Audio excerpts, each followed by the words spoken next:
이렇게 이동합니다. 남미 끝까지. 사람이 안 사는 데가 없어요. 근데 사람은 왜 이렇게 돌아다녔을까요? 먹을 것 찾았어. 제가 얼마 전에 놀이동산 가다가 이렇게 보니까 초등학교 2학년 정도 된 남자애가 정말 더운데 짜증나는 것 같아요. 그래서 엄마한테 한 소리 하더라고요. 엄마, 왜 이렇게 쓸데없이 돌아다녀? 쓸데없이 돌아다니는 거예요. 이 이유는 쓸데없이 돌아다니는데 그게 또 재밌는 이야기 있습니다.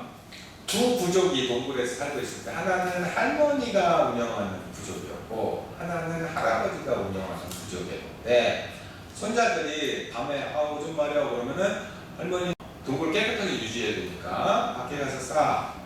그리고 할아버지는 아무 데나 싸. 그 동굴에서 쌌대요. 그러면 어느 부족이 살아남았을까요? 할머니 부족, 할아버지 부족? 할아버지 부족만 살아남고 할머니 부족은 멸종됐어요. 왜? 밖에서 오줌 싸다가 호랑이한테 다 잡아먹어가지고. 그래서 우리는 할아버지 부족의 DNA를 갖고 있어요. 자제분들 보시면 방에 어지럽히고 피하고 어지럽히고 피하고 해가지고 그렇게 되죠. 예. 우리 대학생들 기숙사도 그 사진 찍어서 올라오면은 2층쯤 되니까 밤바닥을 더럽혀가지고 자기가 다닐 수가 없으니까 침대에서만 생활하는 그런 학생들이 많더라고요. 그래서 여기를 태어났다 여기서 더럽히고 가야지 이동한 거예요.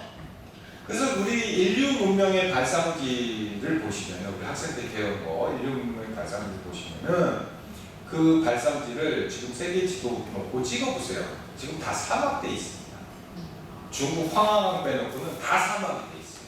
왜? 그러면 인류가 사막에서 문명이 나왔을까요? 아니에요. 그때는 숲이었었는데 얼마나 나무를 자르고 뭐 하다 보니까 사막이 된 거예요. 그래서 그거 갖고 이동하면 계속 있는 거예요.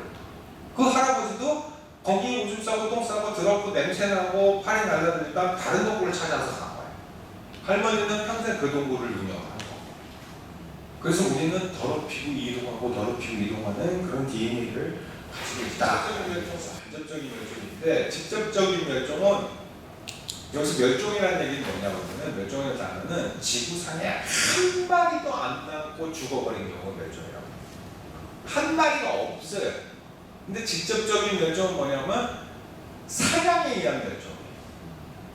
그러면은 지구상에 있는 어떤 한 종을 한 마리도 안 남기고 다 잡아먹어버렸다는 얘기잖아요. 근데 그게 과연 가능할 건가? 가능합니다. 이게 나그네 비둘기의 어떤 책에는 여행 비둘기에서 대표적으로 교과서에 멸종된 동물로 나오는 그런 새입니다. 비둘기 종이죠. 전 세계 사람들이 비둘기 고기를 굉장히 좋아합니다. 비둘기는 새들은 보통 잡식성인데 비둘기는 야채 먹어요. 채식주의자. 그래서 평화의 상징으로 채식주의자들 평화의 상징으로 하고 근데 이상하게 한국 사람은 한민족은 비둘기를 안 먹습니다. 비둘기 고기 드셔보고 계세요? 물어봐도 없어요. 왜? 얘는 다른 새랑 되게 뚜껑 같은 건 알을 20개씩 낳는데 얘는 다른 새랑 다르게 알을 딱 2개만 낳아요. 그래서 비둘기 고기 먹으면은 자식수 준다고 해서 옛날부터 못 먹게 했어요. 농경민족이니까. 그래서 아직도 안 먹는 거예요. 그거 되게 신기하잖아요. 중국 가다 보면 홍콩 이렇게 걸어가다 보면 요 공원에 다니는 비둘기를 3장에 넣고 팔아요. 네, 그래서 얘 이것도 먹냐? 그리고 중국 애들한테 물어보면 중국 사람들은 수술 난 후에는 그거 하나 푹 구워 먹어야 몸조리 했다 그렇게 한대요. 개제밥 먹듯이. 네, 개소주 먹듯이 그렇게 한다고 해요. 그래서 비둘기고기가 굉장히 담백하고 좋아하는데 이 여행 비둘기는 미국 개들이 비둘기인데 1850년대 50원 발행했어요. 사람 숫자만큼 비쌌던 거예요. 그때 1914년 한 60년, 70년 된 그 사이에 멸종되어 있어요. 다시 말해서 멸종이라는 건 한 마리도 안 남겼다는 얘기죠. 이거는 다 잡아먹기 시작한 건데 우리가 일기장에다가 나 하룻밤에 18,000마리 잡았어 그러면 뻥치지 마 그런데 이거는 돈 주고 장부에 나가는 거예요. 한 사람이 18,000마리 비둘기를 팔 정도면은 어마어마하다는 거죠. 네, 기르는 것도 아닌 야생에 있는 것을 잡아서 팔 정도면 굉장히 잡기도 쉽고 또 18,000마리를 모은다는 것은 굉장히 잘 팔린다는 얘기예요. 자, 여기서 뭐 맛만 좋았냐, 맛만 좋았을 뿐더러 기차가 있고 빨리 올 수가 있어요. 빨리 이동을 시킬 수가 있어요. 남 먹을 것까지 잡아줄 수가 있어요. 그 다음에 여기 정보를 통해서 요즘 같은 SNS를 통해서 쫙 소문이 나기 시작하는 거죠. 그래서 미국 대륙에 기차 타고 올 만한 사람들 다 와서 그거를 잡는데 이게 남북으로 이동하는데 그 이동을 다 쫓아다니면서 다 잡았다고 해요. 예전에 뭐 서부 시대니까 집에 총이 있었겠죠. 뭐 새 총으로 잡았는지 그냥 총으로 잡았는지 모르는데 소년이 총을 쏘아가지고 이게 신기하던데 선생님 이거 뭐예요? 그랬더니 네가 지구상에 마지막 야생으로 살고 있는 그거를 쏘아 죽였구나 그런 소리를 듣고 나중에 동물원에 살던 애까지 늙어서 죽었어요. 그래서 지구상에는 한 마리도 안 남게 돼 있어요. 그게 잡아먹을 때는 언제고 얼마나 아쉬웠는지 미라 처리에서 보관하고 있습니다. 사람으로 치면 미라는 히틀러나 김일성 정도가 미라가 돼야 되는데 이 비둘기 한 마리를 미라 처리해서 보고 있어요. 그래서 진정한 앵그리버드는 만화 영화 캐릭터가 아니고 나그네 비둘기가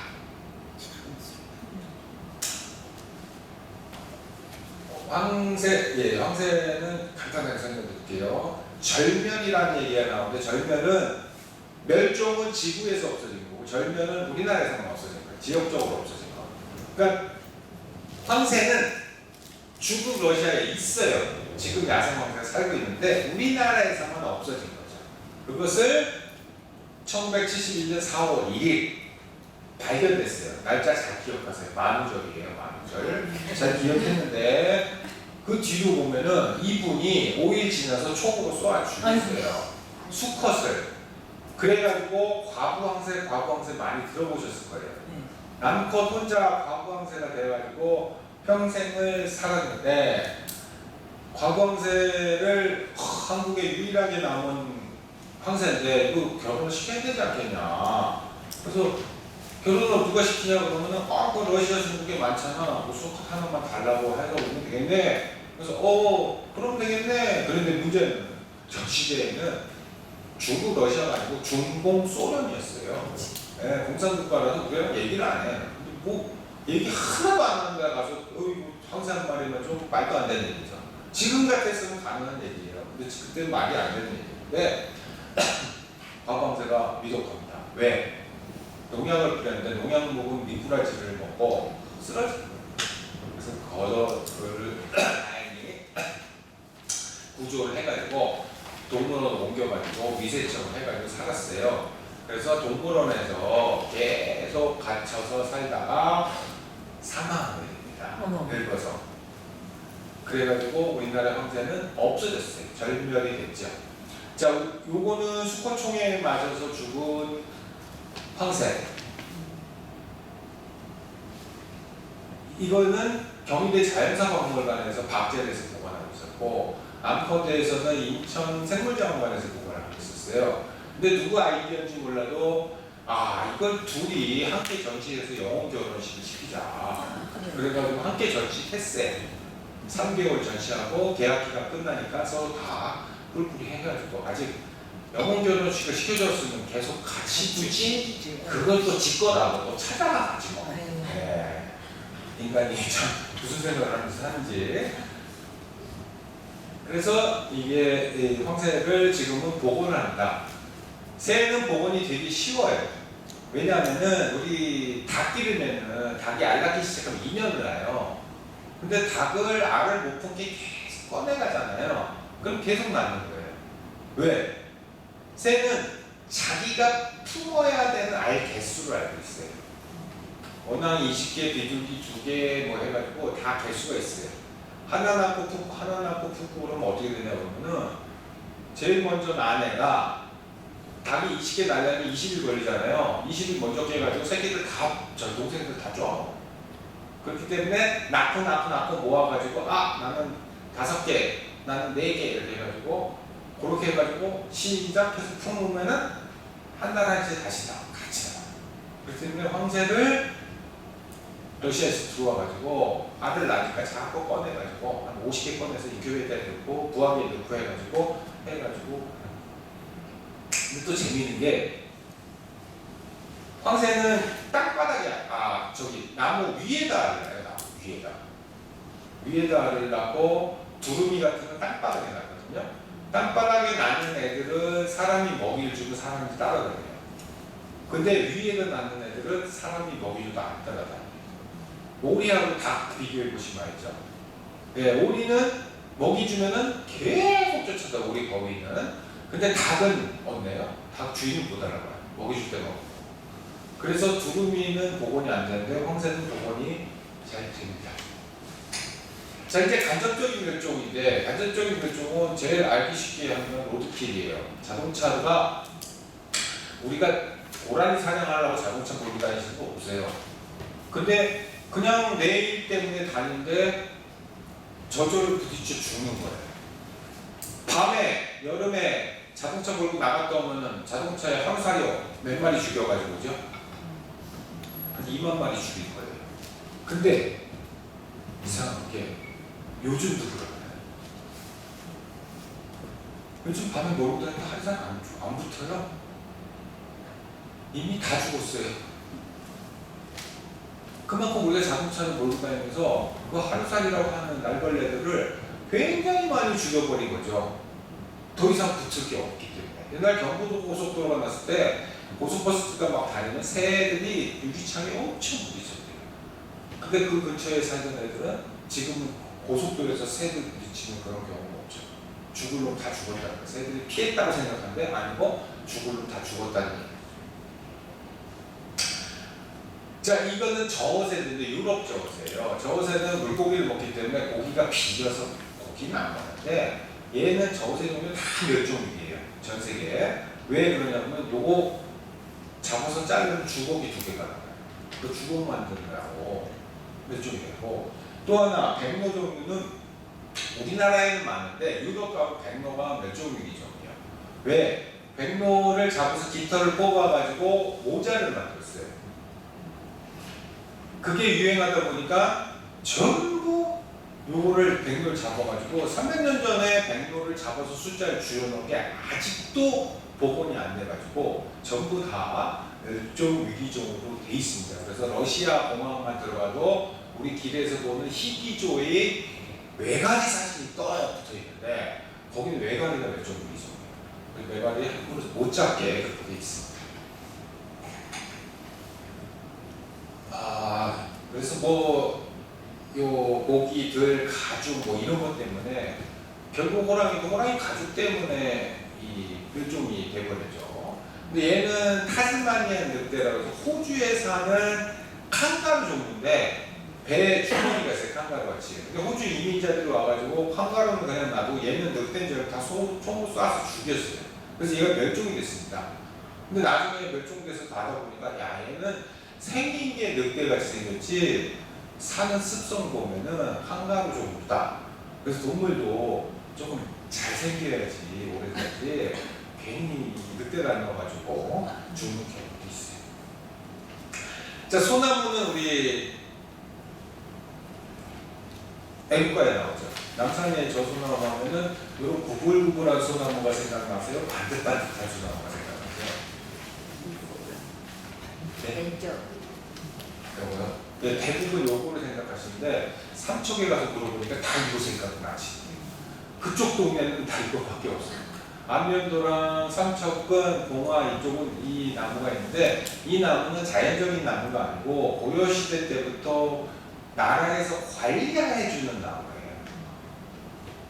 이 나무를 길러서 궁궐을 지을 때는 나무 벤다고 제사도 지내고 어명에 의해서 나무를 베는 굉장히 귀중한 나무인데 사람이 관리하는 건데 우리 주변에 사는 나무는 왜 소나무가 저 모양이 되냐면은 반듯반듯한 소나무는 다 잘라서 집을 지었어요. 그러니까 구불구불한 소나무까지 지네끼리 꽃가루바지를 해가지고 구불구불한 소나무만 남게 된 거예요. 우리 연어는 저 모천이라고 하는 자기가 태어난 계곡에서 태어나가지고 강에 갔다가 다시 돌아와서 자기가 태어난 곳에 알을 낳고 죽어요. 근데 사람들이 생각하기에 뭐 그때 거기까지 가서 죽냐, 죽으려면 우리 고기라도 먹게 여기 사람이 있는데 죽어라 해서 강하구에 그물을 쳐가지고 수컷을 잡아서 정액을 짜고 암컷을 싸서 알을 짜가지고 인공부화 시켜서 계속 올라가고 나가고 서로 좋잖아요. 뭐 목숨 걸고 거기까지 올라갈 필요가 없이. 근데 문제는 연어가 거기 그 꼭대기까지 올라가서 암컷에게 선택을 받는데 수컷의 우락부락한 턱을 보고 선택을 받아요. 그 짝짓기 과정을 없애버리니까 연어의 턱이 예뻐졌어요. 50년 만에. 그리고 끝까지 안 올라가니까 허리가 뚱뚱해졌어요. 그 수만 년 동안 살아온 연어가 인간에 의해서 50. 이거는 캄보디아의 앙코르와트. 네, 앙코르와트는 요 모래로 된 건축물이 천년 건축물인데 모래가 있으니까 구멍이 펑펑 있잖아요. 그 나무 뿌리가 자꾸 들어가요. 그래서 요 나무를 잘라버리면 이미 한 몸이 됐기 때문에 잘라버리면 건축이 무너지고 그 다음에 가만히 놔둬도 오래되면 무너져요. 그래서 함께 살 수밖에 없는, 죽일 수도 없고 살릴 수도 없는 그런 존재가 되죠. 그래서 앙코르와트에 있는 캄보디아 사람들은 이 나무를 죽일 수도 없고 살릴 수도 없다 그래서 남편나무라고 해요.